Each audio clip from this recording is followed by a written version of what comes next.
Good morning, all. Today is September 25th. It is a beautiful day here in Wisconsin. It'll be about 75 degrees, sunny, a little bit of a breeze. We are officially in fall, and for us, it's an exciting time of year because this is when we have our parade of homes. So this is what you would aspire to if you are just looking to get started and start your own home building company or start with building your first spec home.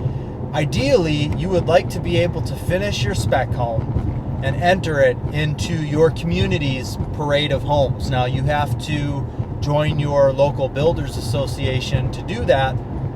There's a little bit of money involved with doing that, but it is well worth what is going to be taking place today. So we will, for the next today, tomorrow, and then next weekend. Now, other municipalities, theirs lasts even longer, but for us, we've got 2 weekends that we do, and we will end up getting, I would say, close to about 150 people through our house today. So think about that. If you're building a spec home and maybe you're just finishing it up and you don't have it sold yet, well, hey, what better way to get some exposure than having 150 people walk through the house, right? Or, maybe it is sold, but you would like to, kind of progress and move on and start building more homes, building a client home. So again, what better way for people to come in and meet you and see what you can do, having 150 people through the home to see everything, to meet you, see what you do. I mean, it is a great marketing tool. So I love the parade of homes. I love to talk, obviously. All of my videos are just talking. So I love having this many people come through the house, talking with them, finding out everybody's situation is different. Some people are just there for ideas. Some people are, maybe a year or 2 or 3 away. It's cool because I remember doing Parade of Homes, 3 years ago. And maybe this is the year that we're now building for one of those couples that came through the house. So it seems like it's a very good, the leads that come through, the people that come through that give you their information are definitely serious leads, and they usually end up working out. So if somebody comes through today and they are in the market, they're ready to build. A lot of people in our market, I have found, they wait for the parade of homes before they're going to decide, who their builder is, or before they're going to start building, because they want to see some different ideas. They want to meet the different builders, see what everybody has to offer. So it's pretty cool to know that, some of these people, this is what they're waiting for before they make their decision on what they're going to do. So when they come in to see you and they meet you and they get to like you in the little amount of time that you have, and you are going to get their information to set up a meeting with them so you can meet with them and ultimately be the one to build their home. But there are people that are looking for future and just starting to get ideas now and want to start planning things now and kind of know what pricing is and what have you. And those are still good people as well. I found that most of those people that say that they're a year or 2 or even 3 years out, they do end up coming through. They do end up, 2 years later than building. So it's great. I'm excited. I'm looking forward to it. That's what's going on today. And it's kind of a motivational video, right? If you're just starting off, or if this is something that you're aspiring to do, you want to be a home builder, you want to start building spec homes, this would really be a goal that you would, like to attain, because it's a lot more business opportunities from having your house in the parade of homes. And I've talked in previous videos about, marketing your home the whole time that it's being built. So doing open houses in your house the whole time it's under construction, even before it's finished. And again, you're doing that just to get people to meet you and kind of see what you do. And a lot of times maybe that particular house you're building isn't going to work for somebody that stops by. Maybe the lot doesn't work, the location doesn't work, but you can end up telling them, hey, look, if this isn't something that's going to work for you, say it's the floor plan, let's walk through the home and let's figure out what things we want to do differently in the home. And then we can mark that up on the plan. We can get those changes made, and then we can build you what you want. That would be if you want to kind of take the custom builder route. Or, maybe it's the location that isn't going to work for them, the lot size or just the location in general, but they like the house. So then that's real easy. Okay, let's go out and find a lot that's in the location that works for you, and we can build the same home there. And so that's how you're going to get repeat business, whether you're doing this through the Parade of Homes, or you're just finishing the home and you're doing open houses, or you're doing open houses throughout the process of construction. Either way, you're going to get people there. And then from there, it's your job to lead them to the next step. So basically what I do when somebody comes into the house is first I'm just listening. I'm just listening what they're saying about the house. Then I'm going to ask questions, and you want to let them do most or all of the talking to get your information. So if you're just listening and asking questions, they're going to tell you everything that you need to know. And then from there, you're able to say, the location that they're going to be looking in for a lot. So you're able to possibly assist them with that. All right, into the real estate world. So I might have mentioned in my previous video that I just talked about what I'm doing, that I have a really large listing.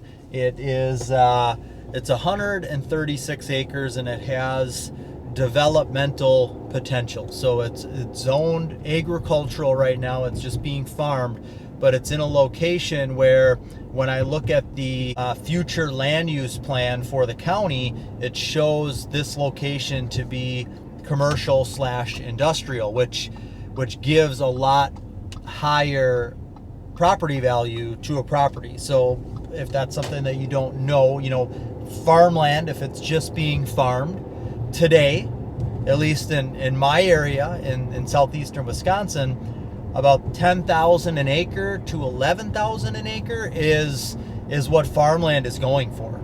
And that's top of the market, but that's what it's going for because there's not a lot of it out there. So if somebody's looking for it, it's not like they have a lot of options.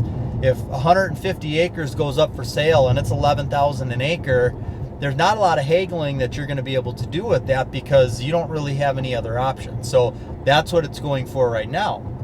Now, if this is commercial land, and depending on where it is in proximity to the interstate, you could be anywhere from, $30,000 an acre all the way up to, I've seen stuff up to $150,000 an acre, which I think is really high. But our property it's in that like $50,000 an acre range because it's not right on the interstate, but it's very close to, and it's a large chunk of land. If you're a big business that requires 80, 90 acres for what you're going to do, then you need a larger property like that. And again, a lot of the commercial listings that are out there, especially as you get away from the interstate, are smaller. 1 to 2 acres, maybe up to 5, but most of the stuff is going to be smaller parcels. Anyways, we had an accepted offer on this property. There were 2 property owners involved. There's a 136 acre property owner and then another smaller acreage property owner, but that smaller acreage property owner has their property right on the highway that we would need to connect to the rest of the property. So that's a very important piece there. And we had previously an accepted offer on everything. We had prices agreed upon, and then it ended up falling through. The business that was going to buy the property, well, it was a developer that was going to buy the property contingent upon the business they were going to partner with approving the property, because that's who they were going to lease it to. So if the business that they were going to lease it to said, no, we don't want to do that, then they weren't going to go through with it. And that was something that we accepted at the time. Well, now they're back and they're removing that contingency. So they are definitely motivated here. And we've got the same property. So the 136 acre property owner, we actually need to take that property and split it down to 80 acres. And then we've got the other property, which is right on the highway, that's 10 acres. So they're buying a total of 90. And they had a certain budget. They could, they needed to be around like the $4.5 million dollar price point. That's what their budget was. So otherwise they would have purchased all of the 136 acres and the 10 acres. But they had a budget. So we are going to, and again, that's something that I've got experience with. So I looked at that, as soon as they basically said, well, this is what the budget range was. Well, I've got the 136 acre piece listed for $6 million. And, a lot of people might have said, okay, well, this isn't going to work, unfortunately, with this property. I said, okay, you know what? Let's split it. We can split this, and we can bring it down. If we're, thinking that, they're going to be offering so much per acre, then ultimately we ended up dividing it, or we're going to divide it off into an 80 acre piece, because that 80 acre piece and then what the 10 acre seller ended up wanting for their property, that puts us at the budget. So now we can make it work. So that's where we're at right now. We're expecting this offer next week. The cool thing about this is that I told the buyer's realtor, hey, no contingencies. And now, unless you're paying cash for a property, you have to have a financing contingency in there. And so they can't take that away because they're not paying all cash. But basically what I said is that earnest money will not be refunded. Earnest money will only be refunded if the village that this property is in does not agree to rezone the property to what the buyer needs. So the only contingency in this offer is going to be contingent upon the village rezoning the property to the proper zoning that the buyer is going to need for this business. And that's completely, it makes sense. You're agricultural right now, all you can do is farm on it. So in order for a business to do what they need to do on it, they need to make sure that the property can be rezoned and can have the proper zoning. It's not just it needs to be rezoned commercial. It's a specific type of commercial zoning that needs to happen in order for this business to be able to work there. So they are going to be coming to our small village here. They are out of the Texas area, and they're going to be going in front of the Planning Commission and the village board. And I'm going to be meeting with them before they do that, because I live in this village. I know what this village wants to see and wants to hear. So I'm going to meet with this company before they go in front of the village, and I'm going to tell them what they need to tell the village. I'm going to tell them what they need to do. So I think that should give this a really good chance of going through. So I'm super excited about that. This will by far be the biggest deal that I've ever been a part of. And so if I can make this happen here, and we can get this closed, it will be amazing for the families involved as well. One of the families of the larger acre property, they lived there their whole lives. They farmed that property, and now they're getting up there in age, and they want to be able to basically leave their children and grandchildren with the money that they would make from this. So it's more than just money. There's a whole lot at stake here. So I will keep you posted and let you know how things go there. But it's never easy with a deal like this. It's going to take a lot of time. There's a lot of complexity in it. There's a lot of moving pieces. So it's going to take time and effort on my part to make sure that everything is happening like it should be. And that's what I get paid for. That's what you get paid for as a realtor when you are earning your commission. So that's what I got going on. We got the Parade of Homes today. Got this big deal happening that I'll be dealing with next week. So that's what I wanted to share. Take care. Have a great day. If you don't subscribe, please do so. Click the little bell for notifications. And I'll share more videos like this, more videos on building spec homes, becoming a builder, what I've got going on in my real estate and home builder world. And we'll go from there.